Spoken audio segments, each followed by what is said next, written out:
वहां पर अलग जा रहे हैं, यहाँ साथ रहेंगे, यहाँ साथ हैं, वहां अलग कैसे हैं, ये चल क्या रहा है? Well, in politics, you can never say never. Stop. समझ नहीं आ रहा मुझे। अलायंस भी है, 243 सीट्स भी हैं। Because अलायंस में उस वक्त मुझे कॉर्नर किया जा रहा था। हनुमान अभी भी है course. प्रधानमंत्री के। हाँ हूँ, रहूंगा। आप नीतीश कुमार के बारे में क्या कहेंगे? How would you define? See, I mean, इतना मैं जरूर कहूंगा।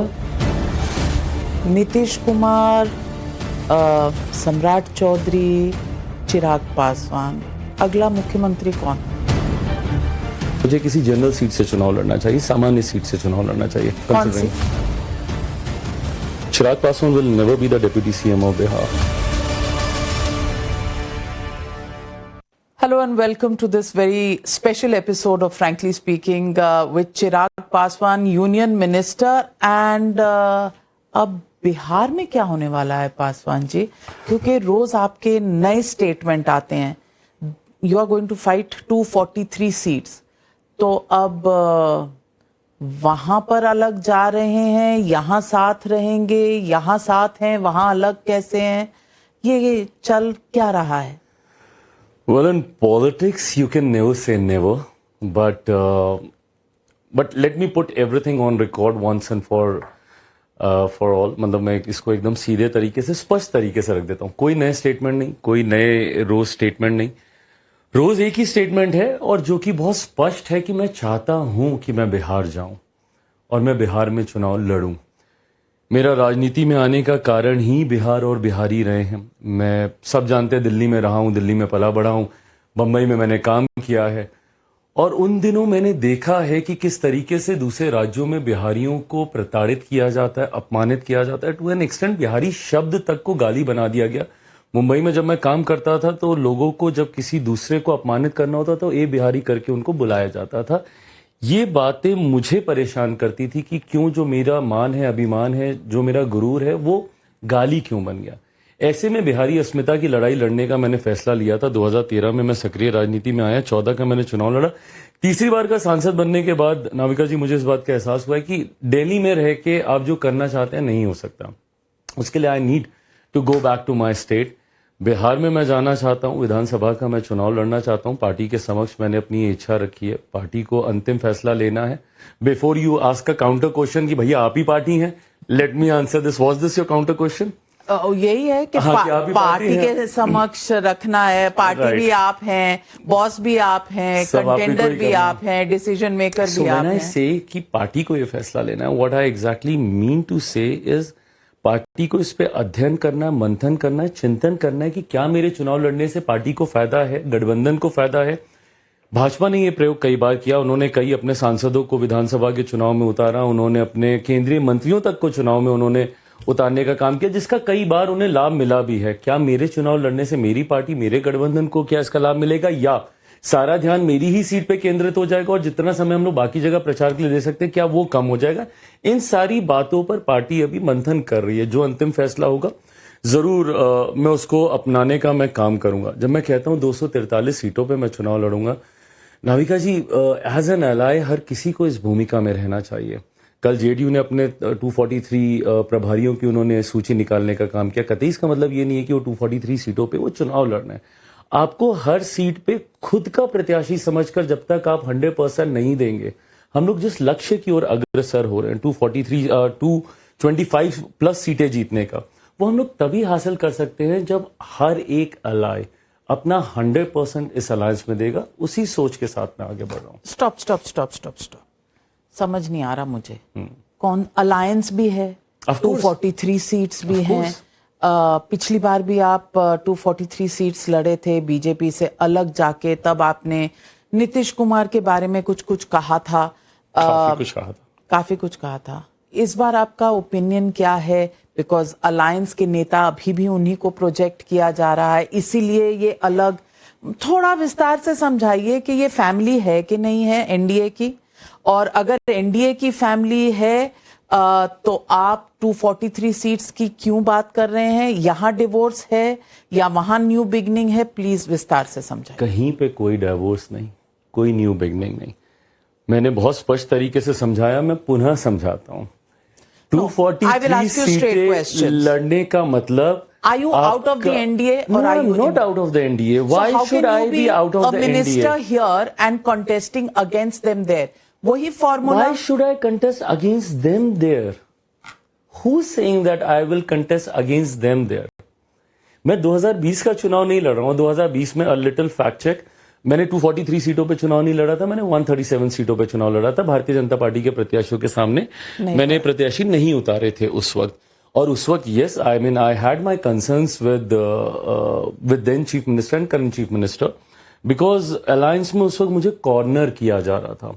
मैं एक ऐसे दौर की बात कर रहा हूं जब मेरे नेता का निधन हुआ था, मेरे पिता का निधन हुआ था, और 2020 में, और वो समय था जब चुनाव चल रहे थे। एंड ऑफ कोर्स मैं समझता हूं he was the one who was leading the party, and शायद गठबंधन को मुझ पर इतना विश्वास नहीं था कि उनके बाद मैं पार्टी को आगे लेके जा सकता हूं, नहीं कर सकता हूं। तो उन्होंने बहुत ही कम सीटें मुझे ऑफर की थी, और मेरी बातों को गठबंधन के भीतर उस वक्त सुना नहीं जा रहा था, तो मेरे पास कोई विकल्प नहीं था।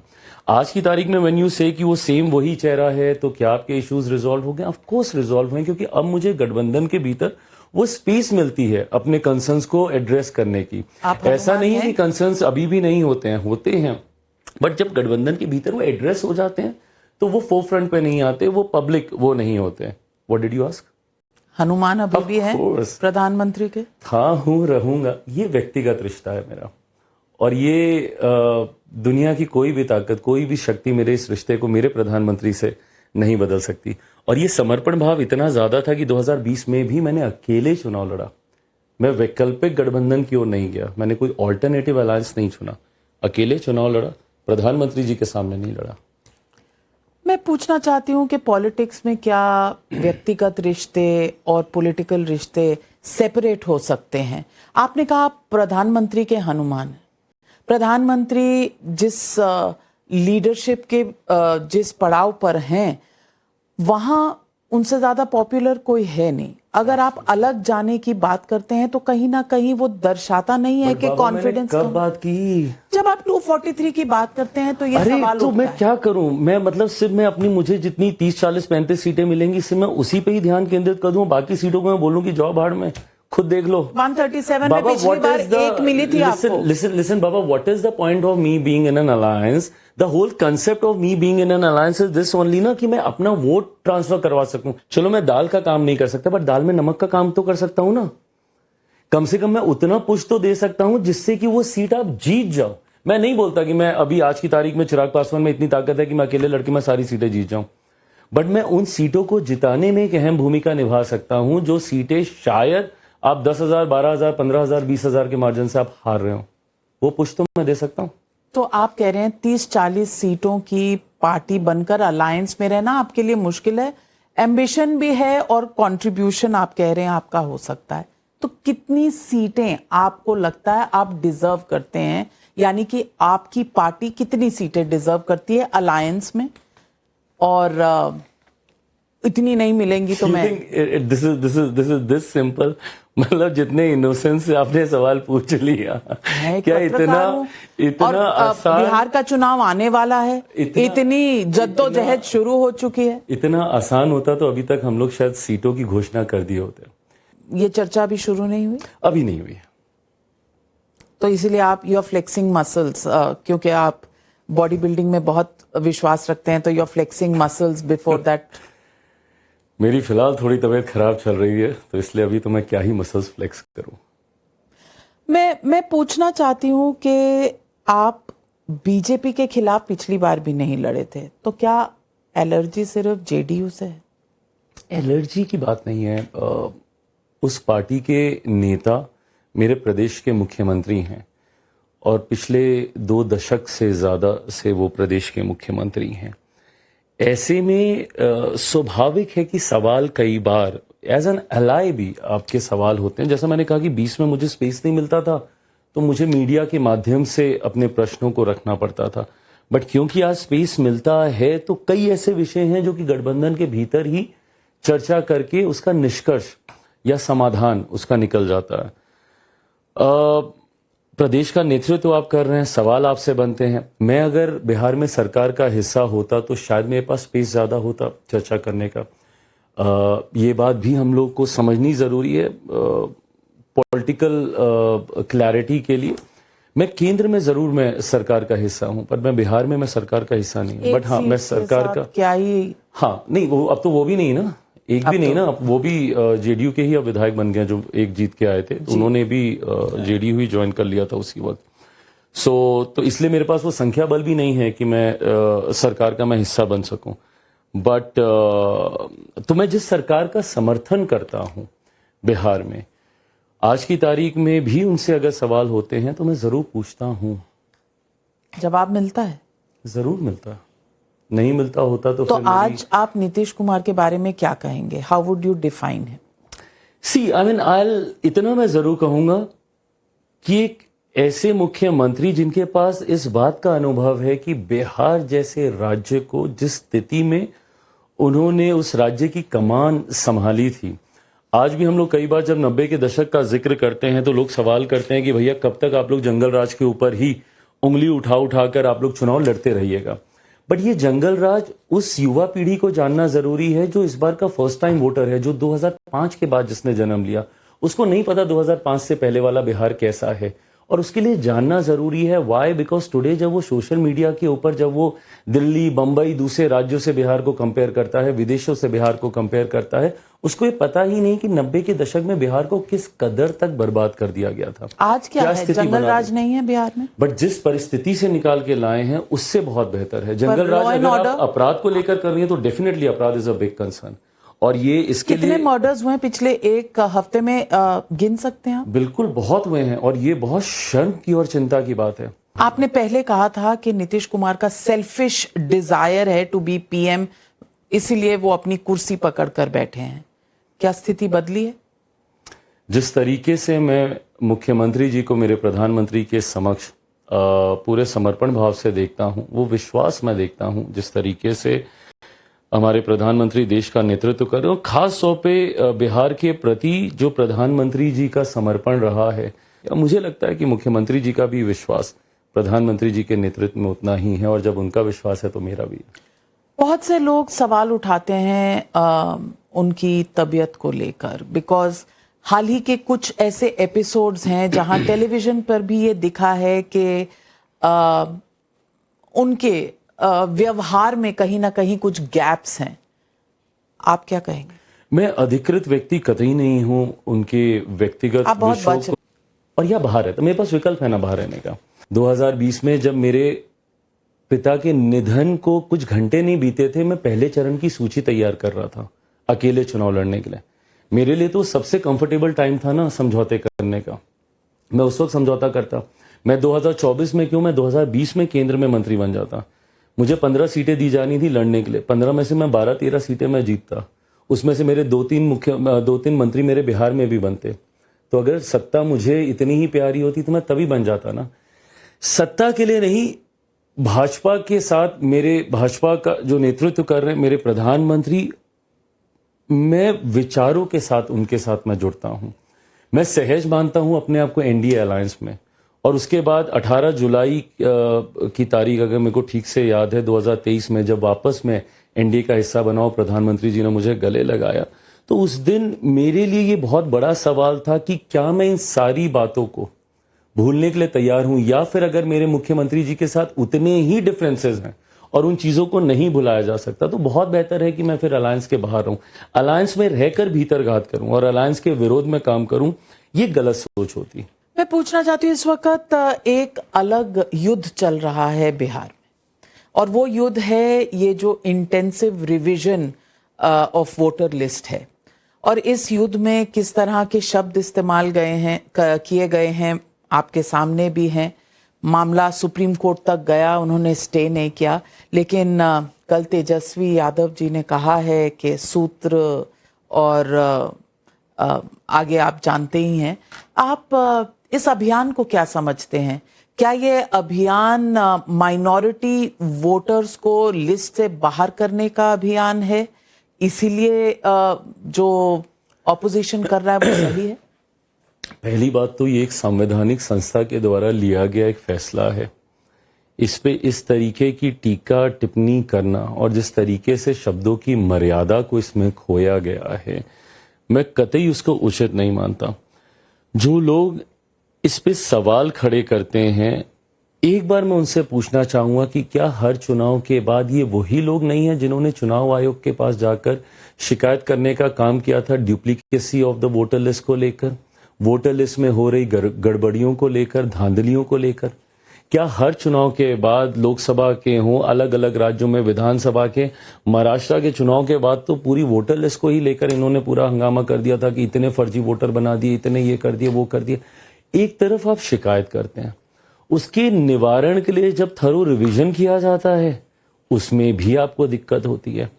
दिक्कत ये हो गई है नाविका जी, खुद तो मेहनत करनी नहीं है, खुद तो इनको पता है कि ये लोग जीतेंगे नहीं।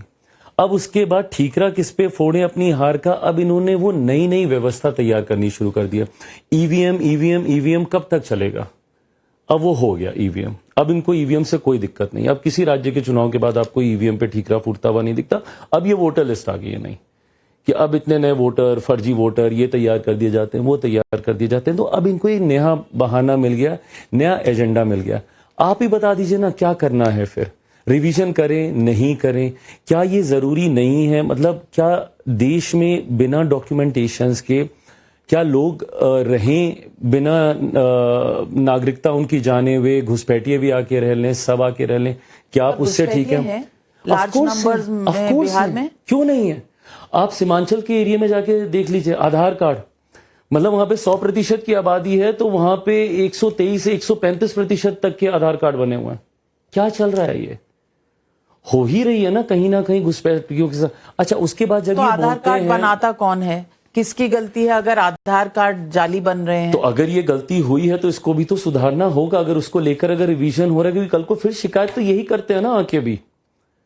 अच्छा, दूसरा, जब ये लोग बोलते हैं डॉक्यूमेंटेशंस को कि उसमें दिक्कत आ रही है, इनके कार्यकर्ता जमीन पर जाते ही नहीं है। हम लोग के कार्यकर्ता जमीन पर हैं, अगर किसी को दिक्कत होती है हम लोग मदद करते हैं। अगर बीएलओ एक लिस्ट बना रहा है तो हर राजनीतिक दल का एक बीएलए भी होता है। हम लोग बूथ लेवल एजेंट्स अपॉइंट करते हैं। तो क्या 1.5 लाख के करीब हैं भैया? बिल्कुल। तो हम लोग सिर्फ वो चुनाव के लिए अपॉइंट करती है पार्टी, जहां पे बीएलओ सरकार इलेक्शन कमीशन अपॉइंट करके भेजता है, तो बीएलए हम लोग भी तो अपॉइंट करते हैं। वो करते हैं ना मदद, वो करेंगे मदद। बट ऐसे में सिर्फ वो एक हवा खड़ा करना, एक नैरेटिव खड़ा करना है, ताकि जैसे ही चुनाव ये लोग हारेंगे नवंबर में, सीधा बोल देंगे देखा हमने तो कहा था। आपको पहले से पता है? ऑफ कोर्स, जमीन पे रहता हूं, लोगों से निरंतरता में इंटरेक्ट करता हूं, पल्स तो समझ ही सकता हूं, मौसम वैज्ञानिक का बेटा हूं। बिल्कुल बिल्कुल, वो आप हैं। और who knows, you might have a second innings of predicting the weather in elections. But is this NRC through the back door? Backdoor से अगर करना भी होगा तो क्यों करेंगे बैकडोर से? एनआरसी को लेकर सरकार ने अपनी बातों को, अपनी मंशा को जाहिर स्पष्ट तौर पे रखा है। ऐसे में ये माध्यम क्यों अपनाया जाएगा? आपकी पार्टी भी कहा जाता है, और पासवान जी के समय से ये कहा जाता था कि दलित और माइनॉरिटी वोटर्स आपके ज्यादा सपोर्टर्स हैं। आपको नहीं लगता कि ये जो इस वक्त SIR जो वोटर लिस्ट की कार्रवाई है वो अगेंस्ट माइनॉरिटीज होगी? आई डोंट अंडरस्टैंड दैट हर चीज में अगेंस्ट माइनॉरिटी ही क्यों चीजें चली जाती हैं। मेरी बिल्कुल समझ के परे, हर चीज को हम लोग, और माइनॉरिटीज में भी सीधा मुसलमानों को टारगेट कर दिया जाएगा।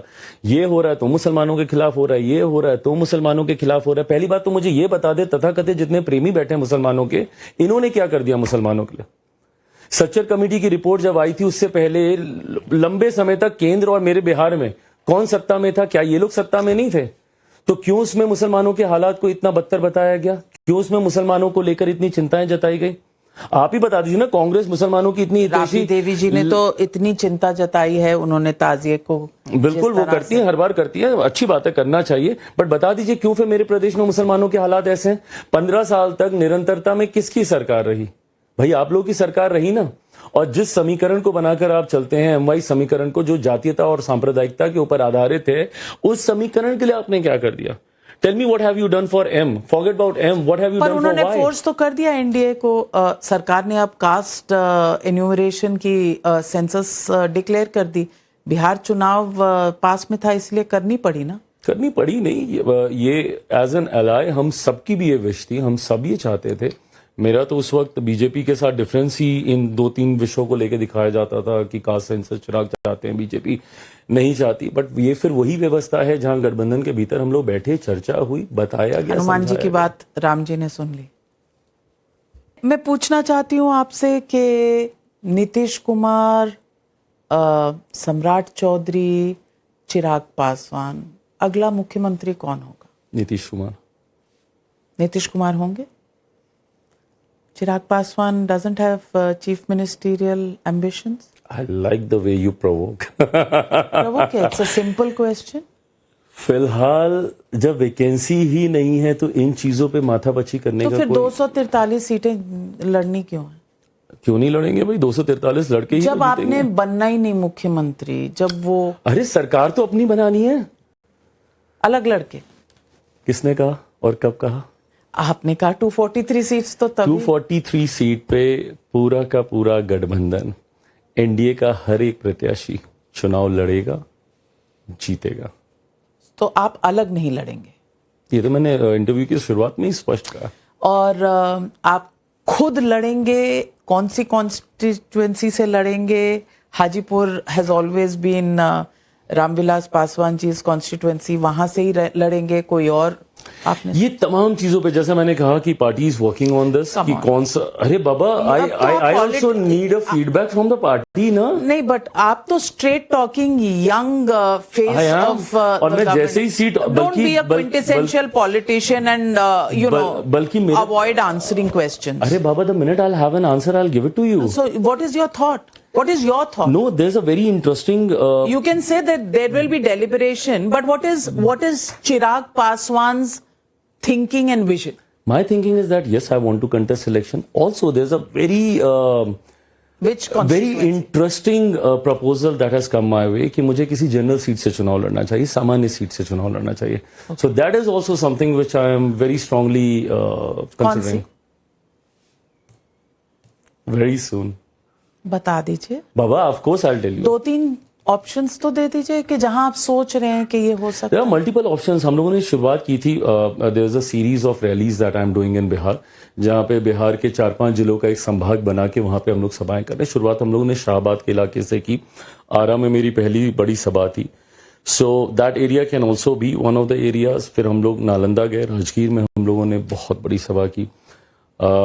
उसके बाद छपरा में हम लोग का कार्यक्रम था. अभी 19 तारीख को मुंगेर में हम लोग एक बड़ी सभा करने जा रहे हैं. फिर गया जी में 26 तारीख को. So one after the other. So एक बार I think I will complete this course. I will be in a better position. 5 साल बाद कोई नहीं कोर्स डिसाइड करता. During the last Just 5 5 years, weeks. Just 5 weeks. Last 5 years में आपने सोचा होगा कि इन 2-3 जगह में से एक मैं चुनूंगा. Yes. वो 2-3 जगह कौन सी? नहीं, मैं डायरेक्ट पूछ. Let it cook a little more in my brain ज्यादा before. गल जाएगी तो दाल अच्छी नहीं लगती है. मैं तो नमक हूँ. नहीं तो नमक को तो इतना कुक करने की वैसे ही जरूरत नहीं पड़ती होती है. तो ठंडे पानी में भी घुल जाता है. सही. हाँ, तो बता दीजिए कौन से. मैं जरूर. पर मैं एक सवाल आपसे पूछना चाहती हूँ. आप में और तेजस्वी यादव में क्या फर्क है? वो भी एक फैमिली एंटरप्राइज पार्टी है, आप भी एक फैमिली एंटरप्राइज पार्टी हैं. Both your fathers were the original people in politics. उसके बाद the sons have followed them. दोनों परिवारवाद कि फ्लैग बेयरर्स के हैं. फ्लैग बेयरर्स हैं. हाँ, अगर ये सिमिलैरिटीज आप देखेंगे तो यू आर एब्सोल्युटली राइट. ये तो सारी सिमिलैरिटीज फर्क हैं. फर्क हम दोनों की सोच में है, कार्यशैली में है. अगर if you don't boil down everything just to being nepo kids.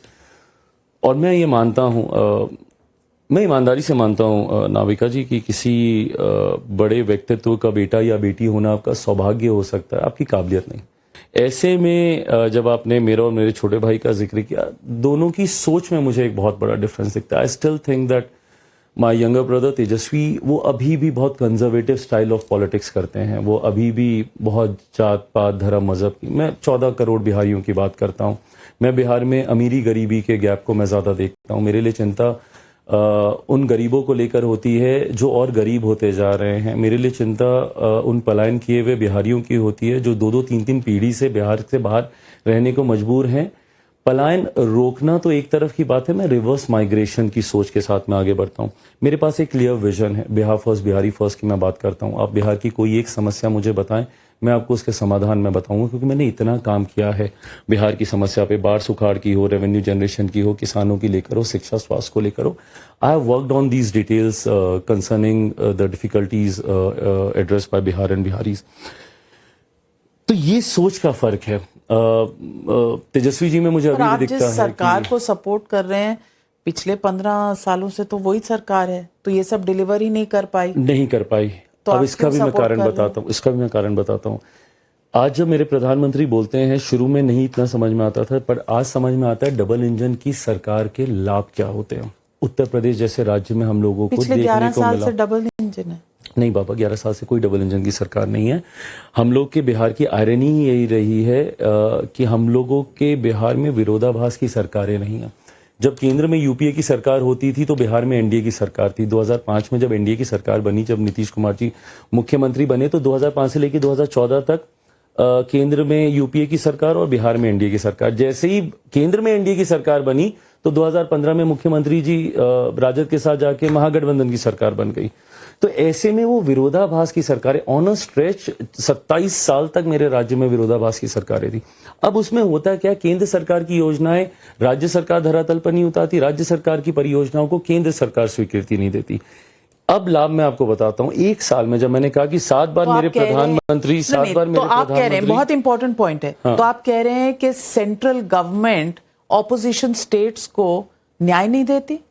मैंने इस बात का अनुभव यूपीए की सरकार के दौरान मैंने जरूर किया है. वो 10 साल जब बिहार में एनडीए की सरकार थी और जब हम लोग मांग करते थे, और जब केंद्र में जब एनडीए की सरकार आई है, तो मैंने देखा है उसका लाभ. और अब तो जब दोनों जगह एक सोच वाली सरकारें हैं. देखिए, let's be very honest, federal structure है हमारी कंट्री का, और फेडरल स्ट्रक्चर में ये विरोधाभास होते हैं. What do you think about Tej Pratap? I mean, again my younger brother and सब आपके भाई हैं. अब रिश्ता तो है ही, मैं क्या करूं. उस परिवार के साथ वो संबंध तो पुराने रहे. पापा जी, लालू जी एक साथ काम किए हैं, समकक्ष रहे हैं, सहयोगी रहे हैं, एक दूसरे के साथी रहे हैं. तो वो रिश्ता वो रिगार्ड करते हैं आपको? हाँ, वो परिवार आपका रिगार्ड करता है? मैं जरूर ये मानना चाहूंगा. मेरे लिए लालू जी बहुत आदरणीय है, राबड़ी जी मेरी माँ है. मैंने हमेशा इस बात को माना है. मैं आपसे ये भी पूछना चाहती हूँ कि प्रशांत किशोर एक बड़ा फैक्टर हैं बिहार के चुनाव में. आपको लगता है कि ये पहली बार ऐसा होगा कि त्रिकोणीय कॉम्बैट होगा वहां पर बिहार में, और प्रशांत किशोर फैक्टर बनेंगे? जितना मैं बिहार और बिहारियों को मैं समझ पाया हूं, और साथ ही में मैं पर्सनल अनुभव भी इसमें डालूंगा, क्योंकि 2020 में कहीं ना कहीं मैं इस भूमिका में था. और मैं ये मानता हूं कि इवेंचुअली जब वोटिंग का दिन करीब आता है और मतदान हो रहा होता है, तो चुनाव बाइपोलर हो जाता है. बिहार में मैंने इस बात को मैंने अनुभव किया है. बिहार और बिहारी इतने जागरूक हैं और अपना मत वो कतई बर्बाद नहीं होने देना चाहते, तो इवेंचुअली चुनाव बाइपोलर हो जाता है. Having said that, Prashant ji मेरे पुराने और करीबी मित्रों में से एक हैं, और जिस तरीके की सोच के साथ वो राजनीति में आए हैं, मैं उसका जरूर स्वागत करता हूं. Again there somebody who is talking beyond the caste lines and region and religional lines, so which is very welcoming. मैं पूछना चाहती हूँ, तेजस्वी जी आपके भाई कह रहे हैं कि बिहार को स्कॉटलैंड बना देंगे. You believe?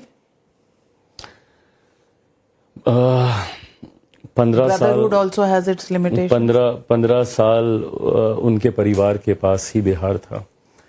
Both his parents had the opportunity to govern the state, और अगर वो उस वक्त चाहते, इस सोच को वो धरातल पर उतार सकते थे.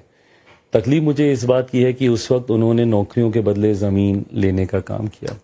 तो ऐसे में अगर आप ये सोच रखते हैं, अच्छी बात है, होनी भी चाहिए, जब तक आप बड़ी सोच नहीं रखेंगे तो आप कैसे उसको अचीव करेंगे। बट फिर रोड मैप क्या है आपके पास, कैसे आप वहाँ तक पहुँचेंगे?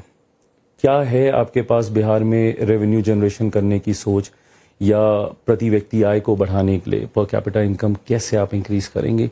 इन सब चीज़ों को लेके, इंडस्ट्रियलाइजेशन को लेके या बेटर एजुकेशन सिस्टम को लेके क्या पॉलिसीज़ हैं, किन चीज़ों पे आप काम कर रहे हैं, ये तो आपने कभी आज तक साझा किया ही नहीं।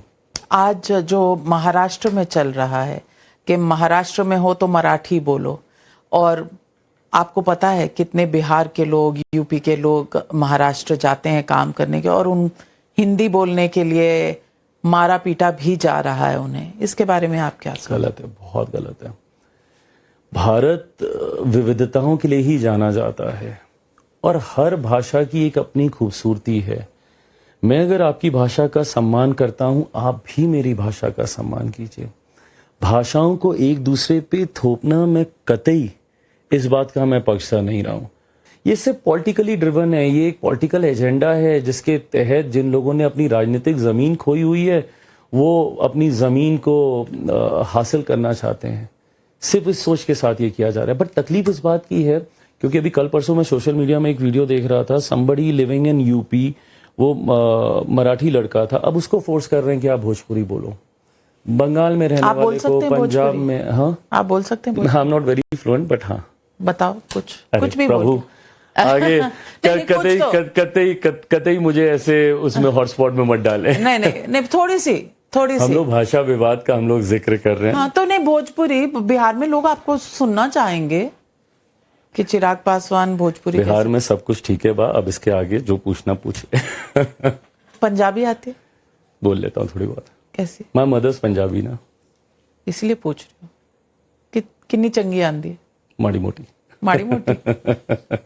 सो हिंदी एंड इंग्लिश, हाँ, एक रैपिड फायर राउंड करते हैं। मैं बहुत बुरा हूँ इस पे, कतई ना करें मेरे साथ। नहीं, मैं बिल्कुल करना चाहती हूँ। आप लोकसभा एमपी और deputy CM Bihar, if not CM. Chirag Paswan will never be the deputy CM of Bihar. Somebody from my party will be the deputy CM. अच्छा, so you play for the big role. शब्दों के मायने खुद निकाल लिए जाएंगे, reading between the line खुद कर ली जाएगी। ओके, नीतीश कुमार, एसेट और लायबिलिटी? Asset, 100% asset. जिस व्यक्ति के पास इतना अनुभव हो, वो एसेट के अलावा कुछ हो ही नहीं सकता। बदल गया है ये कुंभ में। Who is the big brother, JDU or BJP? There are no big brothers. Everybody is a brother. हर किसी के सहयोग से ही हम लोग लक्ष्य को प्राप्त करेंगे। दाल कंप्लीट करने के लिए सब चीज की जरूरत है। कोई भी मसाला मिसिंग होगा तो स्वाद नहीं आएगा। Law and order under Nitish Kumar, pass के फेल? मैं इसको एकदम ब्लैक एंड व्हाइट नहीं करूंगा, बट हाँ, इम्प्रूवमेंट की बहुत जरूरत है, बहुत जरूरत है। पास फेल दो ऑप्शंस हैं। फिलहाल fail. Which of these can play vote cutters for JDU? AIMIM, your party और Jan Suraaj? Vote cutters for JDU? JDU, BJP? I think इस भूमिका में तो I performed well in 2020। But अगर आप इस तरफ हों तो फिर कौन? AIMIM के Jan Suraaj? I think Jan Swaraj will do better. काटेगी votes? They'll perform well, vote किसका काटेंगे, बट आई थिंक एक परफॉर्म अच्छा कर सकते हैं। तो आपने सुना होगा प्रशांत किशोर ने कहा है या अर्श पे या फर्श पे, तो आपको क्या लग रहा है, अर्श पे के फर्श पे? फिलहाल तो आई थिंक अर्श तक जाना मुश्किल ही लग रहा है। Who are the biggest faces in Bihar जिनके बीच में ये लड़ाई होगी इस बार? लड़ाई सीएम को लेकर अभी तो ऑब्वियस है। आई थिंक महागठबंधन की तरफ से माय यंगर ब्रदर वो आ रहे हैं, और इधर से मुख्यमंत्री जी हैं ही। सम्राट चौधरी का कोई नंबर नहीं है? मुझे नहीं लगता कि इस बार एनडीए की तरफ से कोई और चेहरे का स्कोप है। सबसे बड़ा इशू क्या है बिहार में? Unemployment, migration, illiteracy, law and order? मैं मानता हूं ये सारे कलेक्टिव हैं। मतलब जब आप एक विकसित बिहार की बात करते हैं, आप आइसोलेशन में किसी एक विषय को नहीं ले सकते। बट अगर मुझे कोई एक जवाब देना ही है, जो मेरी सबसे बड़ी प्राथमिकता होगा वो एजुकेशन होगा। मैं मानता हूं कि जब तक बिहार में शिक्षा नहीं आएगी, जब तक बिहारी शिक्षित नहीं होंगे, we will not be able to achieve our target. मैं ये भी पूछना चाहती हूँ कि जो इलेक्टोरल रोल रिवीजन है वो नेसेसरी है या डिवाइसिव है? नेसेसरी है। अगर इंडिया अलायंस जीतती है और तेजस्वी बनते हैं, आप खुश होंगे? भाई हैं आपके? व्यक्तिगत तौर पे शायद, बिल्कुल, कि छोटा भाई उस पद पर अगर जाता है। But then let's be very honest, मैं जिस गठबंधन का हिस्सा हूं, मैं मैनिफेस्टेशंस में बहुत बिलीव करता हूं, तो मैं रत्ती भर भी मैं आउट इन द यूनिवर्स कोई ऐसी चीज नहीं दूंगा जो मैं होते हुए नहीं देखना चाहूं। So I know our alliance is winning. अच्छा, मैनिफेस्टेशन। तो फिर मुझे ये बताइए कि what do you think about the young leader of India, Rahul Gandhi? मेहनत कर रहे हैं, काफी मेहनत कर रहे हैं।